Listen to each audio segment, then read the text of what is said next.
He titulado a esta reflexión, allí está, cuando mayor es la bendición. Punto suspensivo, cuando mayor es la bendición. Y fue leído de antes en Mateo, capítulo 11, y quiero leer nuevamente este relato para que lo tengan fresco allí en su memoria mientras lo comentamos. Dice así: Jesús comenzó entonces a reprender a las ciudades donde había hecho muchos de sus milagros, porque no se habían arrepentido. Les decía: ¡ay de ti, Corazín! ¡Ay de ti, Betsaida! Porque si en Tiro y en Sidón se hubieran hecho los milagros que se han hecho en ustedes, hace tiempo que en cilicio y cubiertas de ceniza ellas habrían mostrado su arrepentimiento. Por tanto les digo que en el día del juicio el castigo para Tiro y para Sidón será más tolerable que para ustedes. Y tú, Capernaum, que te elevas hasta el cielo, hasta el Hades, caerás abatida. Porque si en Sodoma se hubieran hecho los milagros que se han hecho en ti, hasta el día de hoy habrían permanecido.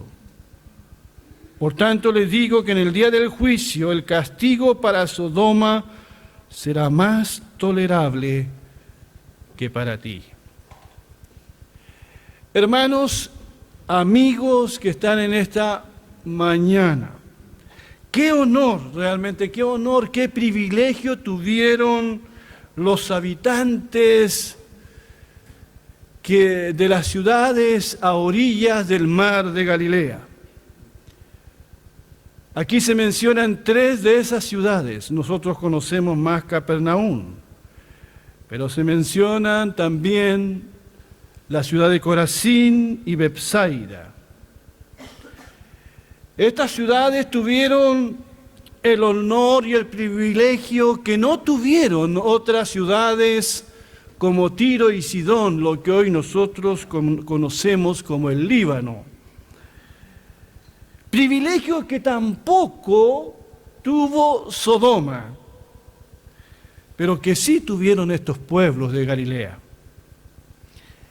Tuvieron el honor de ver al Señor físicamente, de oírlo en persona. Tuvieron el privilegio de ver a Jesús obrando poderosos milagros, pero no se habían arrepentido. Y esto hizo que Jesús confrontara a estas ciudades. Siempre hemos dicho desde este púlpito que es posible ver milagros, muchos milagros, pero jamás abrir el corazón a Dios en arrepentimiento sincero. Ver no es lo mismo que creer y arrepentirse.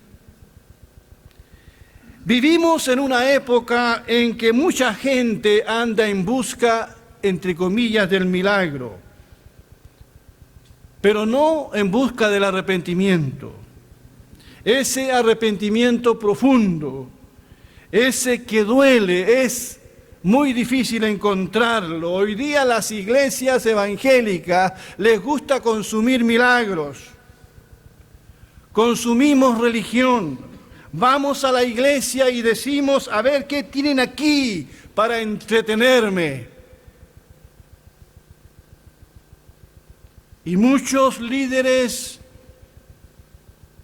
y falsos apóstoles y profetas le profetizan mentira a la gente para retenerla o para entretenerla un poco más. Y la gente regresa a sus casas, pero sin arrepentirse, para volver en busca de más entretención el próximo domingo. Lo menos que la gente quiere hacer es abandonar el pecado. Y lo más triste de todo es que no se les habla del arrepentimiento del que hablaba Jesús. Y no se habla de la cruz de Cristo. Jesús visitó estas ciudades no sé cuántas veces. Vivía, dice la Escritura, que tenía una casa allí en Capernaum. Eran ciudades muy cercanas la una de la otra. Allí Jesús predicó, allí Jesús enseñó. Hizo muchos milagros, dice el Evangelio. Pero no creyeron en Él como el Hijo de Dios. No creyeron en Él como el Mesías esperado y no se arrepintieron también. Hay algo que debemos siempre entender en lo que dice allí Juan. ¿Cuál es el propósito de las señales y de los milagros que hizo Jesús? Y volvamos a recordar, dice en Juan 20, 30 y 31, hizo Jesús además muchas otras señales en presencia de sus discípulos, las cuales no están escritas en este libro. Aquí en los evangelios no está todo, porque aquí inclusive se habla de los milagros que hizo en Bethsaida, en Corazín, y no tenemos registro de milagros en el evangelio, porque no todo lo que dice el evangelio de Jesús es todo lo que Él hizo.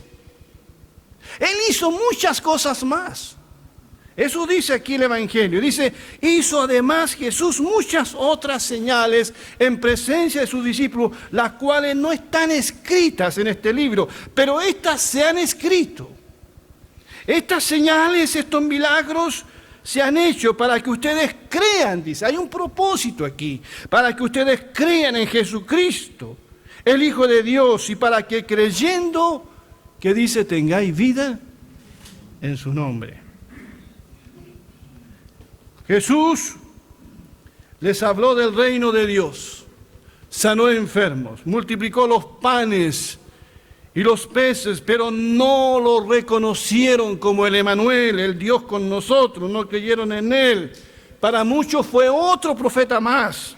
A los suyos vino, dice Juan, y los suyos no le recibieron. Y dice el texto que no se arrepintieron. No se arrepintieron. ¿Qué significa no arrepentirse? Significa seguir practicando el pecado, no cambiar el estilo de vida que no agrada a Dios. Significa no dar la vuelta. Eso significa no arrepentirse.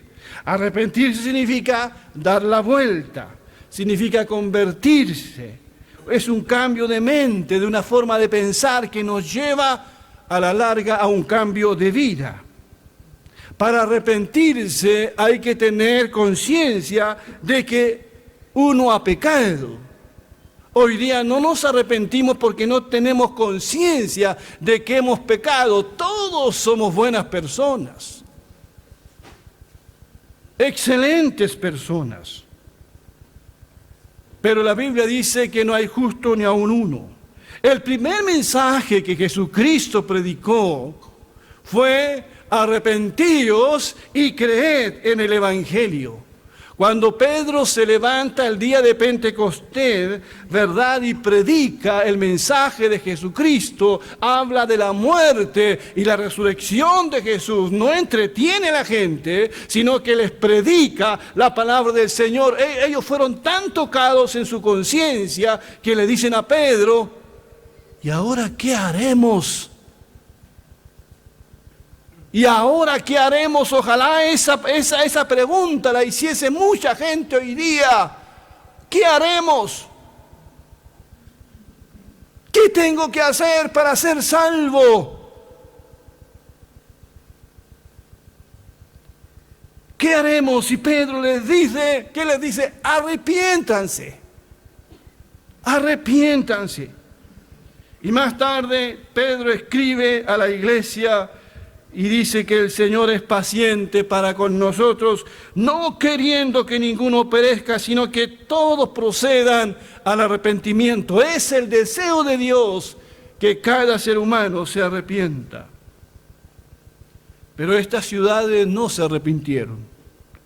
Pablo habló del arrepentimiento en Atenas. Allí dijo: pero Dios, habiendo pasado por alto los tiempos de esta ignorancia, ahora manda a todos los hombres en todo lugar que se arrepientan, por cuanto ha establecido un día en el cual juzgará al mundo con justicia por aquel varón a quien designó, dando fe a todos con haberle levantado de los muertos. A los romanos les escribe: pero por tu dureza y por tu corazón no arrepentido, atesoras para ti mismo ira en el día de la ira. Por eso el Señor encaró a estas ciudades y las enfrenta, porque estaban en peligro si no se arrepentía. El Señor esperó siempre una reacción de estos habitantes de estas ciudades. Les pidió mucho más a ellos. Les exigió más porque Él estuvo con ellos. Privilegio que no tuvieron las otras ciudades. Esto me recordó ese pasaje de Mateo 12, 38 al 42 que dice: entonces le respondieron a algunos de los escribas y de los fariseos diciendo: Maestro, deseamos ver de ti una señal, un signo de que tú eres realmente el que dices que eres. El Señor, cansado de esto, respondió y les dijo: una generación malvada y adúltera demanda señal, o sea, una generación que no quiere arrepentirse. Pero no le será dada ninguna señal, sino que la señal de ¿quién? Dice ahí, del profeta Jonás. Esa es la única señal. Porque así como Jonás estuvo 3 días y 3 noches en el vientre del gran pez, así estará el Hijo del Hombre en el corazón de la tierra 3 días y 3 noches. ¿Cuál es la única señal que Jesús dará? Su muerte y su resurrección de entre los muertos. No hay más señal, dijo Jesús. A esta generación que no quiere arrepentirse, no hay más. Y después dijo algo que está en sintonía con el pasaje anterior. Miren lo que dijo. Los hombres de Nínive, ¿se acuerdan? Esa gran ciudad. Se levantarán en el juicio contra esta generación, contra esa generación que estaba escuchando a Jesucristo.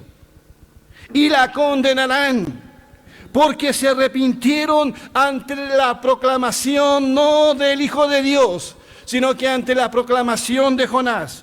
Y he aquí, dijo Jesús, uno mayor que Jonás en este lugar. La reina del sur se levantará en el juicio contra esta generación y la condenará, porque vino de los confines de la tierra para oír la sabiduría de Salomón. Y he aquí, dijo Jesús, uno mayor que Salomón está en este lugar. A mayor bendición, mayor responsabilidad.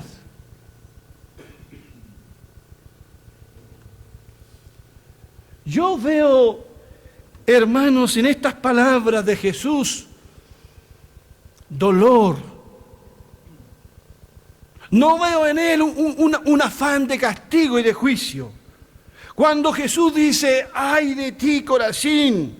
¡ay de ti, Bethsaida! Y yo agrego: ¡ay de ti, Capernaum! Lo está diciendo con un corazón desgarrado. Nace de un corazón dolido, de un corazón quebrantado. Nace de aquel que ve el futuro de las personas que no se arrepienten. Frente a tanta evidencia del poder, la autoridad y la vida misma de nuestro Señor Jesucristo. ¿Es tan grave la falta de estas ciudades? ¿Fue realmente peor que lo que hicieron Tiro y Sidón, que fueron ciudades denunciadas por su maldad por los profetas del Antiguo Testamento? Pero que yo recuerdo, Jesús fue una sola vez a Tiro y Sidón. En cambio, vivió en medio de estas ciudades de Galilea. ¿El pecado de Capernaum fue peor que el de Sodoma? Sin duda Jesús, hermanos, ve las cosas muy distintas a lo que nosotros la vemos. Sodoma y Gomorra, ciudades símbolo de la corrupción y de la perversión. Ciudades que según el Génesis fueron exterminadas por la ira de Dios. ¿Cuál fue el mayor pecado de Sodoma? No me respondan. ¿Cuál fue su mayor pecado? Quiero hacer el contraste para que entiendan cuál fue el pecado de Capernaum. Cuando uno piensa en Sodoma, inmediatamente piensa en inmoralidad sexual, pero eso no fue su mayor pecado. Hay varios pasajes que leía, pero encontré este de Ezequiel bastante interesante. He aquí que esta fue la maldad de Sodoma, tu hermana. ¿Y cuál fue esa maldad? Dice el profeta. Soberbia. Primero soberbia. El problema de los habitantes de Sodoma y Gomorra era la soberbia. Lo otro que dice, saciedad de pan. Lo tenían todo. ¿Y eso los llevó a qué cosa? ¿Abundancia de qué? Ociosidad. Ese fue el problema de Sodoma, la ociosidad. La ociosidad, como lo dice, la raíz de muchos males. Hoy vivimos en una sociedad soberbia, que lo tiene todo, pero ociosa, que no quiere trabajar, que no quiere ganarse el pan con el sudor de su frente. Abundancia de ociosidad tuvieron ella y sus hijas. Y dice después, y no fortaleció la mano del afligido y del menesteroso. Ciudades bendecidas, pero que no ayudaron al más desprotegido, no socorrieron al menesteroso, al que más se le da, más se le demandará. Quiero que hagan esta relación después. Y Génesis 13:13 dice, mas los hombres de Sodoma eran malos y pecadores contra Dios en gran manera. Pero nuestro Señor Jesucristo dice que Sodoma, mira lo que dice el Señor, porque a veces leemos y no entendemos. Dice que Sodoma no hubiese desaparecido, dice el Señor, si hubiese sido testigo de sus milagros, como fue testigo Capernaum. El Señor dice que Sodoma hubiese permanecido hasta el día de hoy, si lo hubiesen escuchado a Él, si lo hubiesen visto a Él. Y el Señor agrega algo que a veces dejamos pasar. Dice que en el día de juicio será más tolerable, más llevadero, más soportable el castigo para la tierra de Sodoma que para Capernaum. Cuando yo reviso el Evangelio, digo, pero si Capernaum, parecían buena gente la gente de Capernaum, no como la de Sodoma y Gomorra. Porque nosotros a veces en nuestra mente tendemos a hacer comparaciones y sin conocer el fondo emitimos juicios. Pero lo que Jesús nos está diciendo es que es grave no creer en Él. Frente a tanta evidencia arrolladora. Lo que Jesús nos está diciendo es que es grave no arrepentirse, ser indiferente. Es grave ver y no creer. Jesús nos está diciendo que la soberbia se castiga, Por eso en el verso 23 dice, y tú, Capernaum, que te elevas hasta el cielo. La soberbia de Sodoma y la soberbia de Capernaum, que te elevas hasta el cielo, hasta el Hades, hasta el infierno serás abatida. Estas palabras en el Antiguo Testamento se refieren a Babilonia, se está comparando a Capernaum con Babilonia, y algunos piensan inclusive, aquí algo se dice de Satanás también. ¿Por qué el Señor confronta estas ciudades y dice que el castigo será más tolerable para Sodoma que para ellas? Porque el Señor a Sodoma envió ángeles. A Nínive envió un profeta llamado Jonás, que era muy miedoso. Pero en las ciudades de Galilea fue el mismo Señor el que anduvo. Fue el mismo Señor el que predicó, el que obró milagros, y no los vieron, porque estaban ciegos, no lo reconocieron. No es el hijo del carpintero, no están sus hermanos con nosotros, no lo vieron, y no se arrepintieron.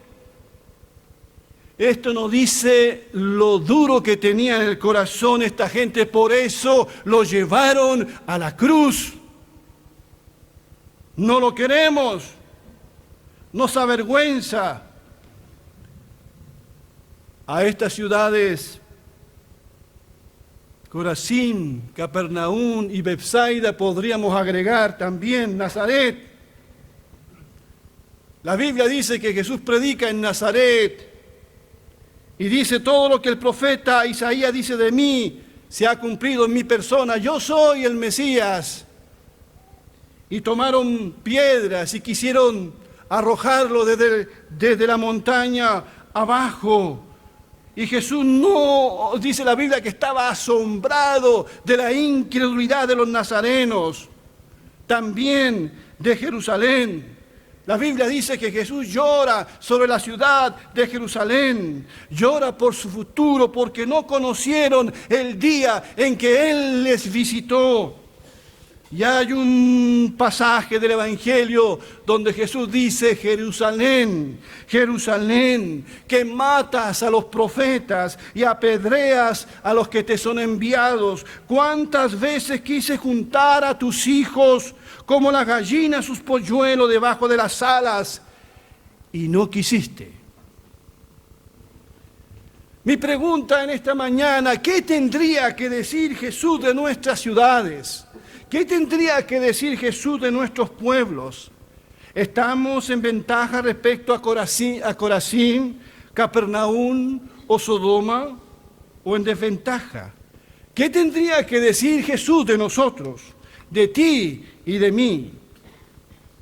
Sin duda que seremos juzgados conforme a la luz que hemos recibido.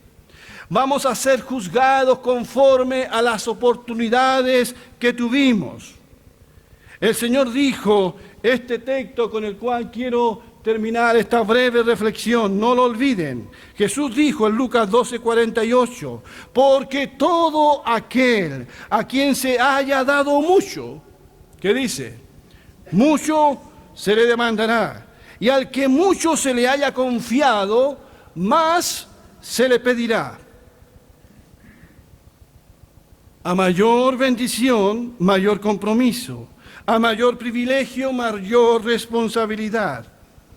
¿Se considera usted un hombre o una mujer privilegiada? Mire usted el privilegio que tuvo el pueblo judío, tanto en el Antiguo Testamento como el Nuevo Testamento, pero el pueblo judío no dio el ancho. Este pueblo no supo responder a tan gran privilegio. Les dio profeta, de ahí vino Jesús, les dio la palabra. Les dijo, ustedes van a hacer luz a los gentiles, pero en vez de luz fueron tinieblas. Muchas veces se ha preguntado acerca de cómo Dios juzgará a quienes nunca tuvieron el privilegio de escuchar el Evangelio, a quienes nunca tuvieron el privilegio que nosotros tenemos de tener una Biblia. Dios los va a juzgar de acuerdo a los privilegios que tuvieron, a la luz que recibieron. Aunque dice Pablo que no tienen excusa, porque si no tuvieron Biblia, no tuvieron la palabra escrita, Dios les habla a través de su creación. Les habla de alguna manera. Por otro lado, los que sí escucharon, y no solo una vez, y que además tienen una Biblia traducida en su idioma, en fin, aquellos que saben hacer lo bueno y no lo hacen, ¿con qué medida serán juzgados? ¿Qué hará cada uno de nosotros con todos los privilegios y bendiciones que hemos recibido de parte de Dios?